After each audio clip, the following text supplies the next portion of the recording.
Hi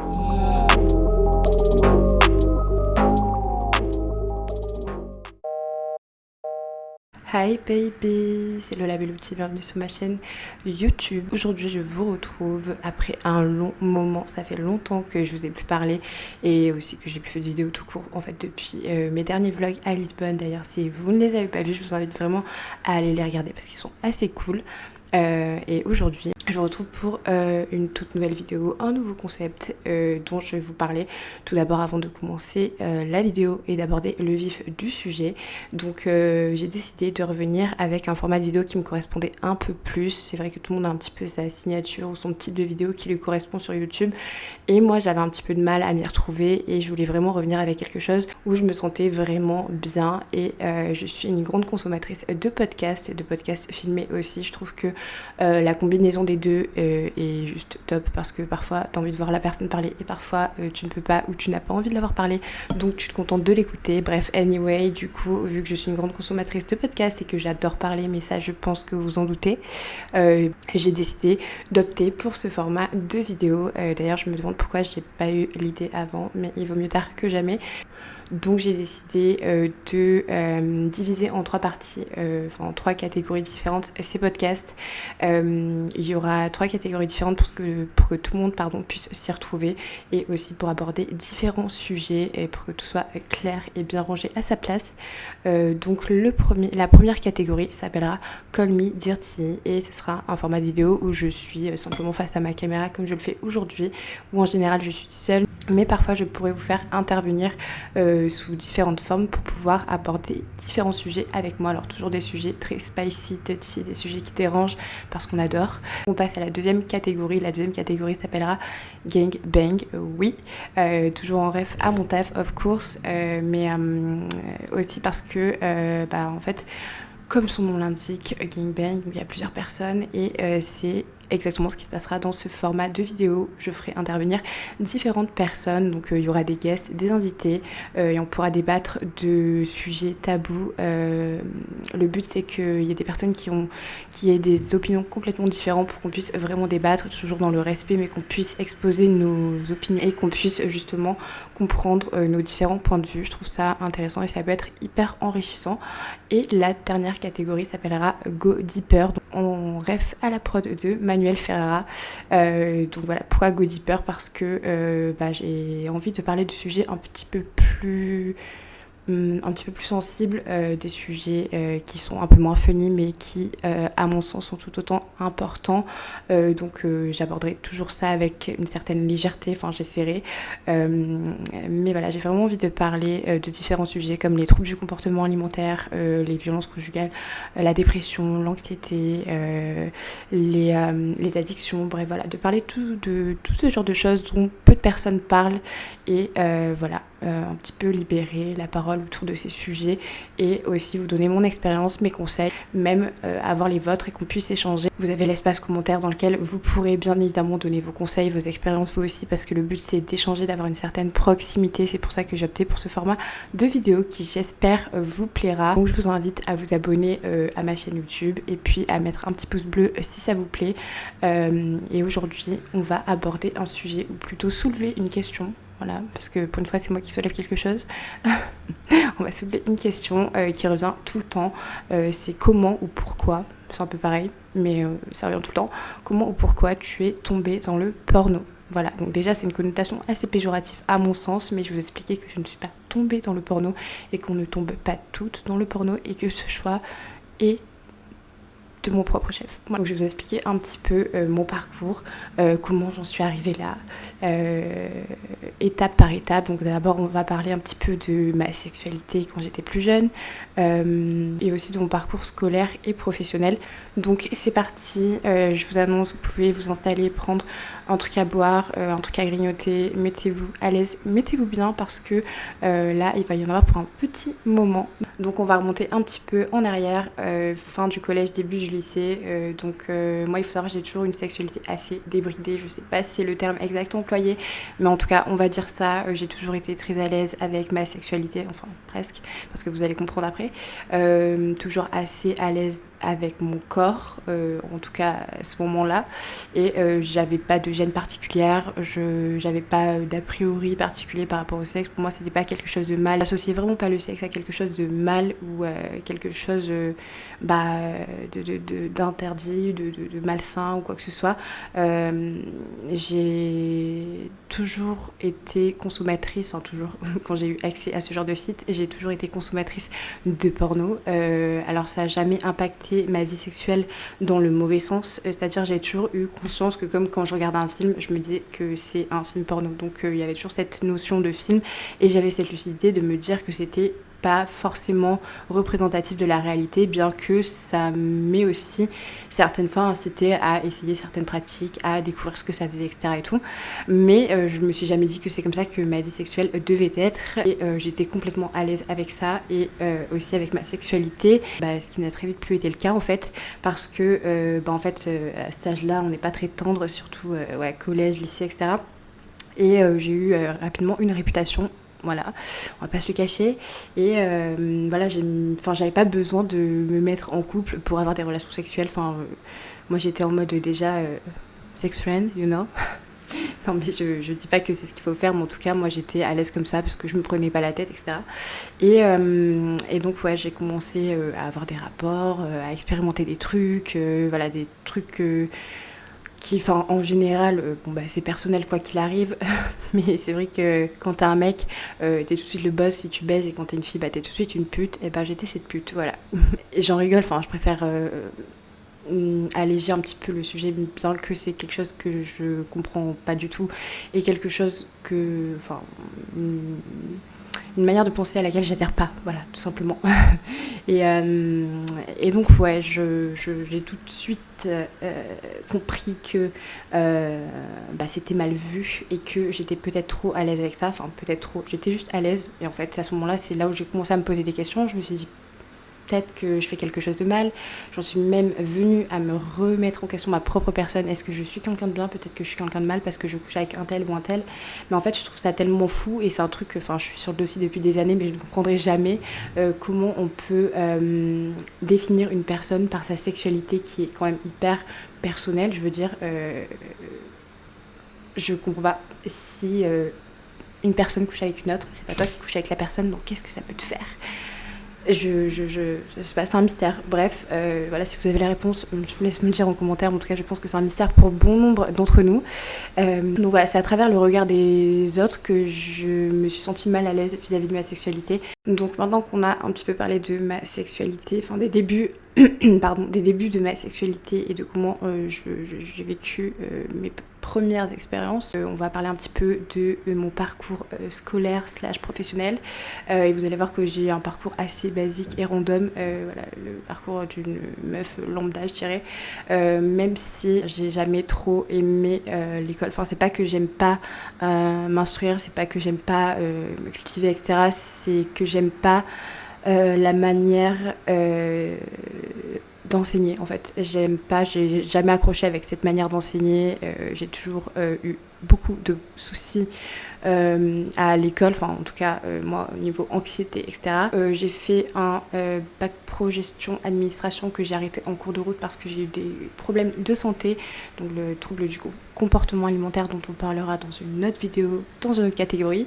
Mais du coup j'ai dû arrêter en cours de route mon bac pro gestion administration. C'est quelque chose qui me plaisait, mais finalement la vie a fait autrement, je veux dire, voilà, c'est tout. Je n'ai pas repris et quand je me suis guérie, quand j'allais mieux, j'ai décidé de passer un CAP vente en accéléré parce que je devais vite travailler, j'avais envie d'être indépendante, de pouvoir gagner mon propre argent et d'être dans la vie active assez rapidement. Donc j'ai fait ça et après j'ai enchaîné des petits jobs.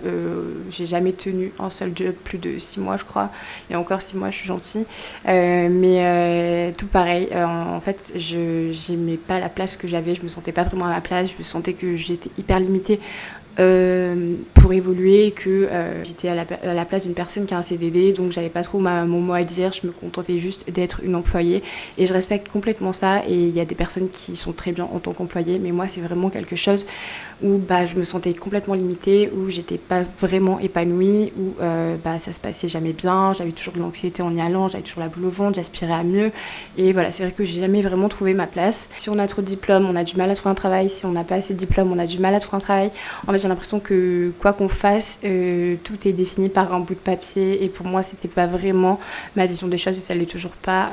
Parce que pour moi, juger ses compétences uniquement à travers la vie de quelqu'un qui ne nous connaît pas et qui nous juge uniquement sur nos capacités scolaires, je sais pas si on peut dire ça, mais en tout cas sur nos résultats scolaires et estimer de nous si on sera des bons salariés ou si on sera des chefs d'entreprise ou voilà, tout ça pour moi c'est hyper je sais pas, pour moi ça sonnait pas juste et puis je trouve qu'on n'apprend pas mieux qu'à travers l'expérience, mais bon, ça ce n'est que mon avis personnel encore une fois. Voilà, c'est juste simplement, je vous explique un petit peu comment moi je me suis sentie vis-à-vis de tout ça.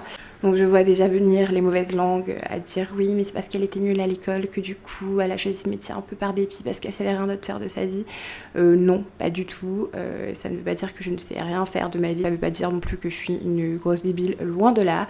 J'adore m'instruire, j'adore lire, j'adore écrire, j'adore apprendre tout simplement et d'une manière différente qu'un cursus scolaire. Voilà, donc c'est tout. Je préfère apprendre des autres, apprendre de la vie, apprendre à travers des documentaires et je pense que si j'avais été à l'aise avec l'enseignement et tout ce qui va avec, tout ce qui concerne un parcours scolaire, j'aurais continué mes études. J'aurais continué, j'aurais fait peut-être des études de droit, j'aurais adoré, ou alors des études littéraires, des études de langue, bref, plein de choses qui m'intéressent vraiment, mais voilà, j'ai eu un gros blocage en fait avec l'enseignement. Voilà, donc that's it. Mais rien n'empêche que voilà, je n'ai pas un pois chiche dans la tête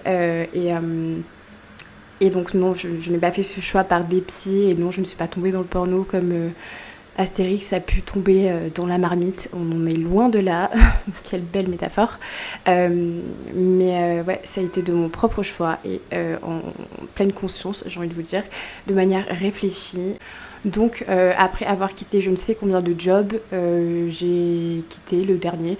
J'ai clairement, j'en pouvais plus. En fait, on me considérait comme juste belle et c'est tout. Et j'avais l'impression que je devais toujours faire plus d'efforts, fournir plus de... Ouais, donner plus de ma personne pour être légitime de prétendre à vouloir passer en CDI ou d'évoluer, etc. J'ai décidé de claquer un job, je me suis barrée et j'avais repéré une sorte d'agence de modèle danseuse. Ouais, danseuse/modèle. Donc j'ai quitté ce job et je me suis dit, ok, là j'ai envie de quelque chose de nouveau, etc. Certes, je suis pas une danseuse hyper reconnue, certes, c'est pas mon talon premier, mais j'avais déjà fait de la danse, etc. Et j'avais envie de m'améliorer et de partir à l'aventure un petit peu. Donc en fait, c'était le premier truc que j'ai vu et je me suis dit, ok, vas-y, let's go. Et ils ont tout de suite répondu en fait. Donc à ma grande surprise, donc je me suis dit, ouh, waouh, le destin fait bien les choses. Lol. Donc ensuite de ça, ils m'ont proposé de partir danser à Genève. Donc moi je me souviens que je suis allée voir ma mère et je lui ai dit t'inquiète et tout, je pars juste quelques jours et tout machin, je vais pas loin, je vais chez une copine, t'inquiète pas pour moi. Donc ma mère très mère poule, surprotectrice, qui s'inquiétait de tous mes moindres faits et gestes. Donc là clairement j'étais en train de lui mentir. J'ai pris un sac de sport et j'ai mis 2-3 affaires, genre vraiment une main devant une main derrière et je suis partie, voilà, avec mon petit sac de sport, je suis partie à l'aventure. Donc arrivée à Genève, je savais pas vraiment où je mettais les pieds, mais tout ce qui m'importait c'était de vraiment m'émanciper, de recommencer quelque chose de nouveau parce que il y avait eu plein de choses derrière. C'était pas que le professionnel, mais il y avait plein de choses qui étaient pas forcément qui allaient pas forcément à ce moment-là et j'avais vraiment envie de repartir à zéro. Donc me voilà partie avec mon petit sac de sport, des étoiles plein les yeux parce qu'on m'avait vendu du rêve, on m'avait dit que j'allais gagner beaucoup d'argent, que j'allais voyager partout dans le monde, que j'allais être une grande danseuse, etc., que j'allais danser dans tous les clubs les plus connus, les plus riches, etc. C'était clairement une illusion parce que ça ne s'est pas passé comme prévu. Alors je vais éviter de dramatiser la situation parce que pour moi maintenant c'est du passé, il n'y a rien de trop dramatique, ça aurait pu l'être, mais Dieu merci je m'en suis bien sortie. Donc voilà, comme une jeune fille naïve de 19 ans et demi qui a soif d'émancipation, de nouvelles expériences et qui veut recommencer à zéro, j'étais un petit peu trop confiante à ce moment-là et je suis vite redescendue parce que je me suis retrouvée clairement entre les mains de proxénètes. Voilà, donc c'était prévisible, sauf que moi j'étais hyper inconsciente en fait du monde déjà dans lequel je vivais et du monde qui m'entourait. Voilà, moi j'avais jamais vraiment voyagé, même si j'avais fait le Mexique une fois, mais bon, ça c'était encadré, etc. Donc ça n'a aucun rapport, mais j'avais jamais voyagé de moi-même, je m'étais jamais retrouvée face à moi-même, face aussi aux risques qui courent dans la nature, non, mais aux risques qui nous entourent et en fait je l'ai très vite réalisé, je me suis retrouvée dans des sales histoires, voilà, donc j'avais pas trop moyen de contacter ma famille et tout, enfin bref c'était compliqué, j'avais pas trop de moyens de contacter ma famille, j'avais pas de forfait déjà suisse, j'avais très peu mon téléphone et voilà, j'étais clairement dans la merde voilà. Jusqu'à temps que je rencontre des personnes qui m'ont aidée, donc voilà, Dieu merci, je m'en suis sortie. La suite a pas été non plus les plus ouf parce que voilà, il y a toujours eu des petits soucis, bref, anyway. Et donc, quand j'ai fini d'être exploitée, clairement, et que je m'en suis sortie, je me voyais pas du tout rentrer une main devant, une main derrière. Donc, j'ai prévenu mes parents que j'avais trouvé un job, que tout se passait bien, que j'avais juste pas de forfait suisse, que je pouvais pas les contacter, machin. Enfin, bref, j'ai inventé tout un truc. Donc, évidemment, mes parents s'en doutaient beaucoup. Ils étaient hyper inquiets. Enfin, du moins, ma mère était dans tous ses états. Mon père était informé de loin. Donc, voilà. Sinon, je pense que c'était la guerre. Mais voilà, donc clairement, on était sur un gros mensonge et c'est quelque chose à ne pas faire. Et si j'avais su, au moins pour me protéger, j'aurais prévenu mes parents. Mais bon, je ne me voyais pas du tout leur dire ce qui se passait parce que ils seraient devenus complètement fous. Mais avec du recul, je me dis que en fait, ça aurait été la meilleure chose à faire. Mais ça s'est passé comme ça s'est passé. Et finalement, voilà, je m'en suis sortie, ça m'a forgée. Et donc du coup, après, j'ai rencontré mon ex avec qui, au début, c'était... pour moi, l'amour incroyable, etc. Bon, j'étais jeune et encore une fois assez inconsciente, mais donc ouais, j'étais hyper amoureuse, etc. J'ai dit, je me voyais pas rentrer une main devant, une main derrière, et donc du coup, j'ai continué l'escorting, mais cette fois-ci en indépendante, parce que c'était mon seul moyen de gagner de l'argent à ce moment-là. Et je voulais pas rentrer une main devant, une main derrière. Je voulais vraiment me servir de cet argent pour faire quelque chose après. Quand j'ai rencontré après mon ex, je suis tombée amoureuse. Donc en fait, c'était compliqué de continuer ce taf-là. J'ai voulu me réinsérer dans la vie normale, on va dire. Et j'avais une opportunité, c'était de faire le salon de l'auto à Genève. Donc voilà, d'être hôtesse d'accueil. Donc j'étais trop excitée. Je me suis dit, waouh, ouais, tout trop cool d'être hôtesse d'accueil au salon de l'auto à Genève. Dinguerie. Et le Covid est arrivé. Il a mis un gros coup de pied dans tout ça. Et il m'a dit clairement, va te faire foutre, tu ne feras pas hôtesse d'accueil pour la salon de l'auto, Lola. Voilà. Donc du coup, plan qui tombe à l'eau. Donc je me suis dit, pourquoi pas me mettre sur des sites de cam, parce que j'étais assez à l'aise avec ma sexualité, du coup à l'aise avec mon corps, et je me suis dit, ok, peut-être que je peux gagner de l'argent comme ça, derrière un écran, essayer de faire quelque chose de ça en fait. Et ça a continué en fait dans les métiers du sexe, et avec mon ex, on a commencé tous les deux à faire des show cam, des cam shows, des show cam, et ça a tout de suite très bien marché parce que période Covid, tout le monde était derrière son écran, tout le monde avait besoin de divertissement, et du coup en fait ça a super bien marché à ma grande surprise. Et en fait, je me suis grave pris au jeu, je me suis tout de suite sentie hyper bien derrière la caméra, en sécurité, chez moi, en train de me déguiser. Je me suis hyper prise au jeu en fait, et je trouvais ça tellement fun. Et voilà, il y avait aussi un petit peu un côté sexologue, thérapeute, comme j'aime le dire. Mais c'est vrai qu'il y avait pas mal de social, si je peux dire, mais ouais, des personnes qui avaient par exemple des difficultés dans leur vie sexuelle, etc., des doutes, des questions, et en fait je me suis grave prise au jeu à donner des conseils. Il y avait vraiment une interaction, et en fait je me suis sentie vraiment à l'aise dans ça, et je prenais beaucoup de plaisir à le faire. Donc encore une fois, j'en incite personne à faire ce que j'ai fait, il s'agit simplement de mon expérience personnelle.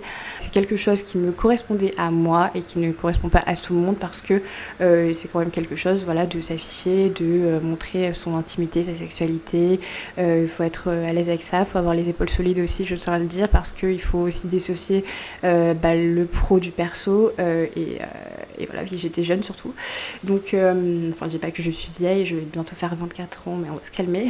Mais en tout cas, ouais, c'est juste mon expérience personnelle. Donc voilà, je me suis grave prise au jeu et finalement, un contact nous a mis en relation avec un de ses contacts, enfin, à parler de nous, un de ses contacts qui était un producteur chez Dorsel. Et en fait, cette personne a tout de suite voulu nous rencontrer. Elle était hyper séduite par l'image qu'on renvoyait. Et du coup, c'est comme ça un petit peu que ça a commencé, ça allait super vite, on a eu les rendez-vous dans les bureaux d'Orsel, etc. Et au début, c'était un petit peu plus comme « Ah, c'est fait », je ne réalisais pas vraiment. Et c'était pour moi ouf d'être dans ce monde-là et d'avoir accès à ça parce que ça paraissait si lointain. Et en fait, c'est pas quelque chose de commun, c'est une expérience un peu différente. Et moi, j'ai toujours aimé les choses différentes, j'ai toujours aimé les expériences un peu poussées. Il faut savoir que là, tout ce qui s'est passé tout ce qui s'est passé à partir de ce moment-là, c'était complètement à l'opposé de qui je pensais être selon les conditionnements des autres, en fait. C'est-à-dire que, comme je l'ai dit, j'avais une sexualité assez débridée. Ensuite, je me suis un petit peu renfermée, je me suis remise en question, j'ai essayé de changer mes comportements, je me suis un petit peu oubliée, j'ai un peu balayer cette partie de moi, je me la laissais pas s'exprimer, j'avais pas confiance en moi, j'étais, même quand j'étais plus jeune, j'étais une enfant hyper introvertie qui avait pas du tout confiance en elle, donc là clairement on est sur l'opposé.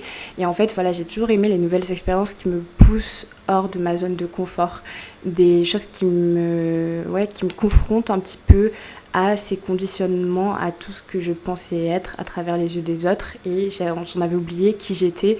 Et c'est pour ça que je voulais expérimenter des nouvelles choses pour casser tous ces conditionnements et vraiment aller à l'encontre de comment je m'étais construite et tout déconstruire pour tout reconstruire à ma manière. Je me suis séparée de mon ex et donc voilà, la production m'ont proposé gentiment de me rétracter si jamais j'avais trop peur de me lancer toute seule, etc.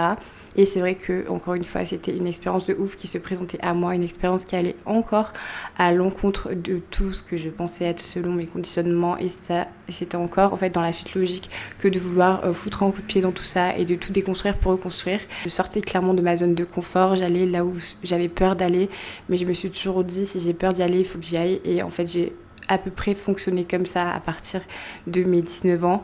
Et voilà, après il y a eu des choses faciles, des choses un peu moins faciles, des expériences, et c'est là où on apprend et on grandit. En tout cas, moi, c'est à travers tout ce chemin que j'ai beaucoup appris. Et donc du coup, je me suis lancée dans le porno de cette manière. Alors au début, j'ai eu accès à des tournages pour voir comment ça se passait, si j'étais vraiment sûre de moi. Donc ils m'ont vraiment mis hyper à l'aise, j'étais vraiment en sécurité. Alors je sais que c'est pas le cas partout, je sais aussi que j'ai eu de la chance parce que j'ai pas fait des petites prods, je suis directement j'ai directement eu entre guillemets les strass et les paillettes. J'ai pas connu les bas-fonds du porno parce que oui, il y en a comme il y en a partout, il y a dans tous les milieux, dans beaucoup de milieux en tout cas, il y a du bon et du mauvais, et notamment aussi dans ce milieu-là.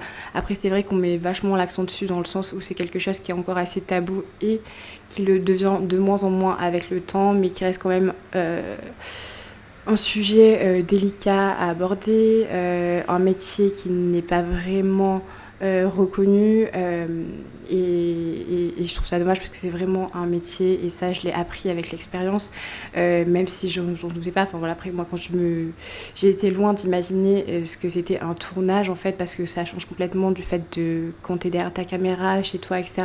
Certes, ok, tu te filmes, j'avais les plateformes privées, mi-fan, mais c'est différent en fait. Même si t'es à l'aise devant la caméra, etc., là t'as toute une équipe qui est derrière toi, donc forcément t'as un peu plus la pression quand on me demande comment je peux faire pour devenir acteur porno, comment je fais pour devenir actrice porno. Je reçois je ne sais pas combien avec des CV et tout, mais déjà de 1, ce n'est pas du tout mon rôle que d'inciter qui que ce soit à faire ce métier-là, encore plus que je n'ai pas la main là-dessus, je ne saurais vous conseiller. Donc je suis pas allée vers ce milieu-là, c'est plutôt ça qui s'est présenté à moi. Et quand on me pose la question, déjà je réponds jamais, et si vous cherchez la réponse dans cette vidéo, vous ne la trouverez pas, et vous la trouverez probablement pas ailleurs non plus, j'ai envie de vous dire. Désolée si j'en déçois certains. Quand j'étais sur un tournage, j'étais à 1000 lieues d'imaginer que ça se passait comme ça, que c'était vraiment un taf, et c'était hyper impressionnant la première fois que j'ai vu ça. Et je me suis dit, waouh, en fait, il y a tellement de choses que les gens ne voient pas, tout le côté artistique, la préparation des tenues, etc., la mise en scène, les lumières, les scripts, toutes ces choses qu'on ne voit pas d'un point de vue extérieur et qui en fait m'ont vachement intriguée et qui m'ont tentée. C'est pas un taf évident, il y a des hauts, il y a des bas, il faut avoir bien la tête sur les épaules, il faut être bien accroché parce que en fait ça remet beaucoup de choses en question. Je veux dire, c'est ton intégrité, ta vie familiale, tes relations familiales, tes relations amicales, tes relations amoureuses, tout ça est complètement remis en question. Ça implique pas mal de choses. Ça implique aussi de mettre entre parenthèses beaucoup de choses. Et ça a été mon choix que de faire ça. Et c'est pour ça que c'est pas fait pour tout le monde. Il faut voir la chose dans sa globalité. J'idéalise pas non plus ce métier en avançant que les côtés positifs, mais en tout cas c'est ce sur quoi j'ai envie de me concentrer là maintenant, parce que oui, forcément il y a eu des côtés négatifs, mais c'est à travers toutes ces expériences que j'ai énormément appris. Ça m'a aussi appris à voir les vraies relations et qui étaient là ou pas, en fait, parce que quand tu fais des choix qui sont différents et qui dérangent les autres, forcément t'as un peu le mouton noir, t'es un peu mis de côté, t'es un peu incompris. Et moi j'ai jamais demandé à ce qu'on comprenne mes choix, j'ai juste voulu vivre ma vie, et si les personnes n'étaient pas en accord avec ça, c'était ok, je les laissais partir. Mais ça m'a permis de voir qui est resté et qui m'aimait vraiment pour qui j'étais, ou pour ce que je paraissais, je sais pas si on peut dire ça, mais ouais, ça m'a permis aussi d'assumer ma sexualité, ça m'a permis plein de choses, même si ma sexualité est différente que dans les films, évidemment, parce qu'on est quand même sur un métier d'acting, voilà, actrice X. Comme je l'ai dit d'ailleurs, si vous n'avez pas vu une de mes vidéos qui est les choses à savoir à propos de mon métier, je vous invite à aller la voir. Vous allez sûrement apprendre pas mal de choses à propos de ce métier.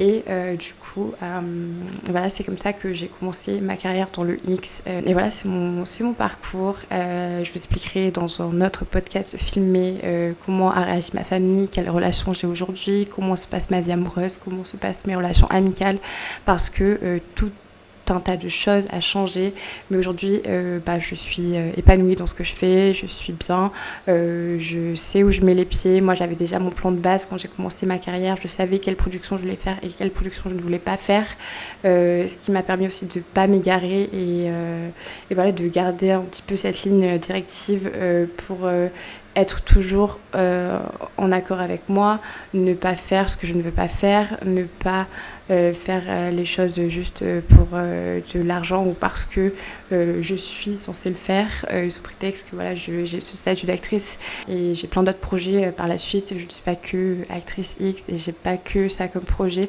Ça fait partie de ma vie et ça en fera partie en certains temps, je sais pas combien. Parce que voilà, je suis épanouie, je suis bien, j'ai beaucoup appris sur moi, sur la vie en général, sur les expériences. Ça fait la personne que je suis aujourd'hui et si c'est à refaire, je le referai.